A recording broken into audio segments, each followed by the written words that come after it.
नमस्कार दोस्तों, मेरा नाम है राहुल यादव और आप सभी का स्वागत है आज की स्पेशल वीडियो में। दोस्तों, आज की वीडियो का टॉपिक है बजट 2025, जो कि आज का बिल्कुल ही हॉट टॉपिक होने वाला है। इसके ऊपर काफ़ी चर्चाएं आजकल हो रही है, आप कहीं भी देख लीजिए बजट को लेकर बहुत चर्चाएं लोग कर रहे हैं। लेकिन देखिए, बजट अपने आप में थोड़ा सा कॉम्प्लिकेटेड होता है। क्या महंगा हुआ है, क्या सस्ता हुआ है, हर कोई इसको जानना चाहता है। और अगर आप बजट को समझना चाहेंगे तो ये अपने आप में एक बहुत वाइड टॉपिक है। लेकिन मैं कुछ स्पेशली पॉइंट्स आप लोगों के लिए निकाल कर लाया हूं, जिसमें कि डायरेक्टली एक आम आदमी के ऊपर इस बजट का क्या फर्क पड़ा है वो आपको आज की वीडियो को देखने के बाद क्लियर होने वाला है। क्योंकि टॉपिक ही मैंने रखा है कि आम आदमी को हिला देने वाले सरकार के सबसे बड़े फैसले, जिनका फर्क डायरेक्टली एक आम आदमी के ऊपर पड़ने वाला है। तो ऐसे कौन से पॉइंट्स हैं वो आज की वीडियो में आपको पूरी तरह से क्लियर होंगे। वीडियो है आपके लिए बहुत ही ज्यादा इंफॉर्मेटिव, बहुत ही ध्यान से देखिएगा और समझिएगा। मैं भी कोशिश करूंगा एक एक पॉइंट आपको बिल्कुल सिंपल भाषा में समझाने की। आइए दोस्तों, वीडियो को स्टार्ट करते हैं। देखिए, सबसे पहले समझिए बजट आखिर होता क्या है। बजट एक प्रक्रिया है जिसमें सरकार संसद में पूरे साल का लेखा जोखा बताती है, जिसमें तीन मुख्य चीजें होती है। आय होती है, व्यय होता है और उधार के बारे में बताया जाता है। यानी कि सरकार ने कितनी इनकम करी, कितना सरकार ने खर्च किया और कितना गवर्नमेंट को यहां उधार लेना पड़ा, इन सब का लेखा जोखा आपको बताया जाता है। यही होता है हमारा मेनली बजट। अब बजट मायने क्यों रखता है, इसके भी कुछ पॉइंट्स हैं। देखिए, आम जनता पर पड़ने वाले संभावित प्रभाव मैंने आप लोगों को यहां दिखाने की कोशिश करूंगा कि लोगों पर आखिरकार बजट का फर्क क्या पड़ता है। पहला पॉइंट है महंगाई। बजट में लिए गए फैसले महंगाई को बढ़ा या घटा सकते हैं, जिससे आम आदमी के घर के बजट पर असर पड़ता है। बजट में जो फैसले लिए जाते हैं उससे हमारी महंगाई पर फर्क पड़ता है। या तो हमारे खर्चे बढ़ जाएंगे या तो हमारे खर्चे घट भी सकते हैं। यानी कि हमारे घर का जो बजट है, इस मेन बजट का उस पर बहुत ज्यादा इंपैक्ट पड़ता है। उपभोग, अगर लोगों के पास खर्च करने के लिए अधिक पैसे होंगे तो उपभोग बढ़ेगा, जिससे आर्थिक गतिविधियों को प्रोत्साहन मिलेगा। यानी कि जितना ज्यादा हम खर्च करेंगे हमारी जीडीपी भी उसी हिसाब से बढ़ेगी। जो लोगों की परचेजिंग पावर है वो थोड़ी सी बढ़नी चाहिए। बचत, टैक्स में छूट या अन्य प्रोत्साहनों से बचत को बढ़ावा मिल सकता है। उसके बाद आता है निवेश। बजट निवेशकों को शेयर बाजार में, रियल एस्टेट में आदि में निवेश करने के लिए या तो प्रोत्साहित करेगा या तो हतोत्साहित भी कर सकता है। यानी कि बजट में जो डिसीजन लिए जाते हैं उन पर डिपेंड करता है कि आदमी अब रियल एस्टेट में, स्टॉक मार्केट में निवेश करेंगे या थोड़ा सा उससे परहेज करेंगे।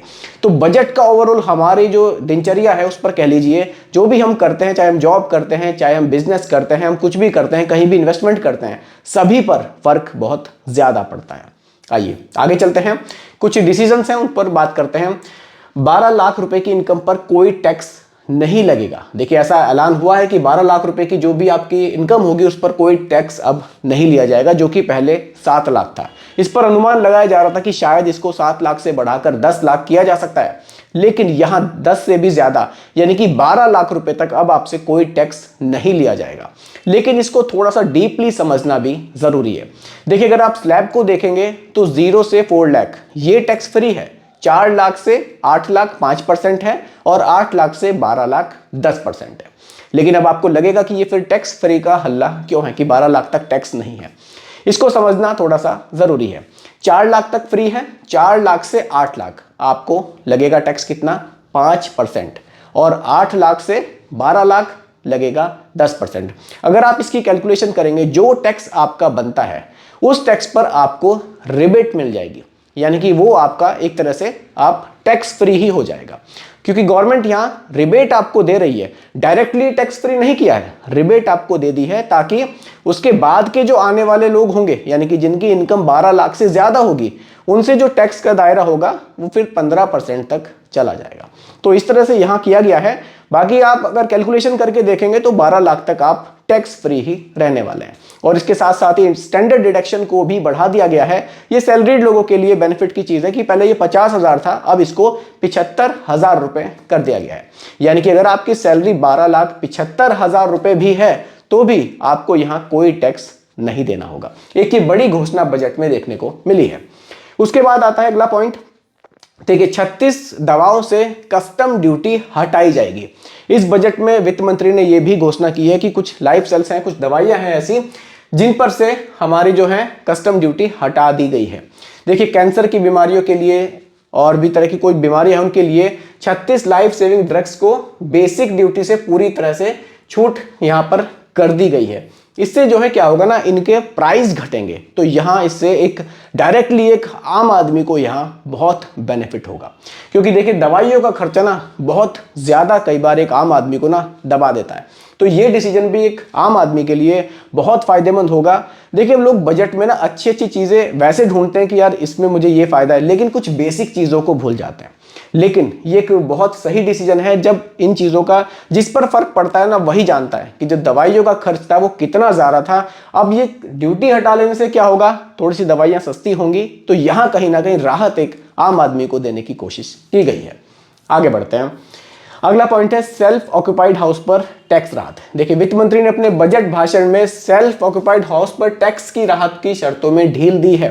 पहले आप केवल एक घर पर ही अपना जो है यहां पर आप छूट के लिए लाभ ले सकते थे, लेकिन अगर आपके पास अब दो घर हैं उस पर भी आप टैक्स बेनिफिट ले सकते हैं। पहले ये एक पर ही मिलता था, लेकिन अब ये आपको 2 घरों पर भी बेनिफिट मिलेगा। अगला पॉइंट है वरिष्ठ नागरिकों के लिए भी एक घोषणा है। इस बजट में वरिष्ठ नागरिकों को लेकर भी घोषणा की गई है। वरिष्ठ नागरिकों को अब ज्यादा टैक्स कटौती से लाभ होगा। वित्त मंत्री ने ब्याज इनकम पर कटौती की सीमा 50,000 रुपए से बढ़ाकर 1 लाख रुपए यहां कर दी है। तो वरिष्ठ नागरिकों के को भी थोड़ा सा यहाँ हितों को उनको भी ध्यान में रखा गया है। वरिष्ठ नागरिकों के हितों को उनके लिए भी थोड़ा सा यहाँ राहत दी गई है। इंश्योरेंस पर एफडीआई बढ़ाने का ऐलान किया गया है। एफडीआई का मतलब है फॉरेन डायरेक्ट इन्वेस्टमेंट, जो फॉरेन बाहर के लोग हैं वो भी अब यहां इन्वेस्टमेंट कर सकेंगे। इससे क्या होगा, इंश्योरेंस जो कंपनियां हैं उनके पास ये पैसा ज्यादा आएगा, तो वो और तरह की स्कीम्स लॉन्च कर सकेंगे। तो इसका बेनिफिट भी डायरेक्टली एक आम आदमी को मिलेगा। जो लोग देखिए इंश्योरेंस तो सभी लोग लेते हैं, चाहे हम टर्म इंश्योरेंस ले रहे हैं, लाइफ इंश्योरेंस ले रहे हैं, जो भी ले रहे हैं, तो जब बाहर के लोगों का पैसा इन्वेस्ट होगा तो उन कंपनियों के पास पैसा ज्यादा आने से अच्छी अच्छी स्कीम्स हमें देखने को मिलेगी। तो इसका बेनिफिट भी एक आम आदमी को यहां मिलेगा और इससे प्रीमियम भी कम हो सकता है। स्टार्टअप के लिए टैक्स बेनिफिट हासिल करने के लिए इनकॉर्पोरेशन की अवधि 5 साल बढ़ा दी गई है। सरकार गिग वर्कर्स को पहचान पत्र प्रदान करेगी और उन्हें ई श्रम पोर्टल पर पंजीकृत भी करेगी।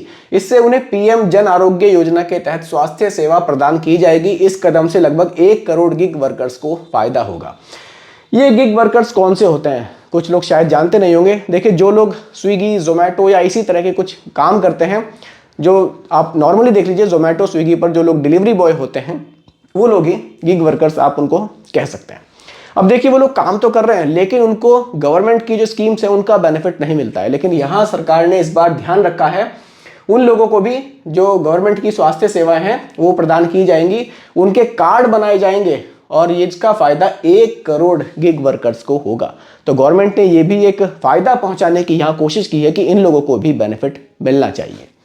अगला पॉइंट है खास वित्तीय संस्थानों से लिए गए 10 लाख रुपए तक के एजुकेशन लोन पर टीसीएस हटा दिया गया है।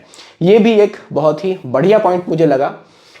बजट में नया टैक्स बिल और टीडीएस समेत कई ऐलान किए गए हैं।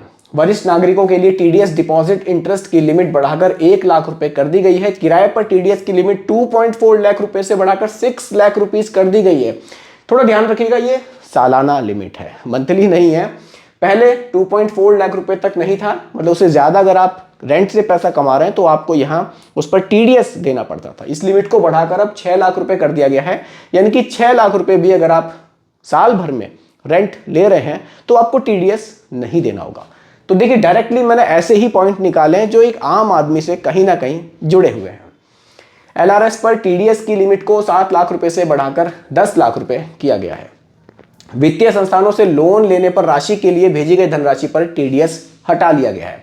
तो कुछ बढ़िया बढ़िया पॉइंट्स हैं ये जो हमारे लिए डायरेक्टली हम पर लागू होते हैं और कहीं ना कहीं इनसे हमें बेनिफिट होगा। एलआरएस पर जो टीडीएस की लिमिट है 7 लाख रुपए से बढ़ाकर 10 लाख रुपए की गई है।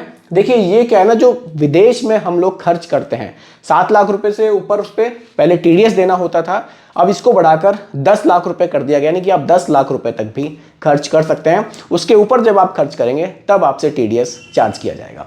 तो ये कुछ पॉइंट्स थे जो बजट से मैं स्पेशली आप लोगों के लिए निकाल कर लाया था कि हाँ ये डायरेक्टली एक आम आदमी से कहीं ना कहीं जुड़े हुए पॉइंट्स हैं।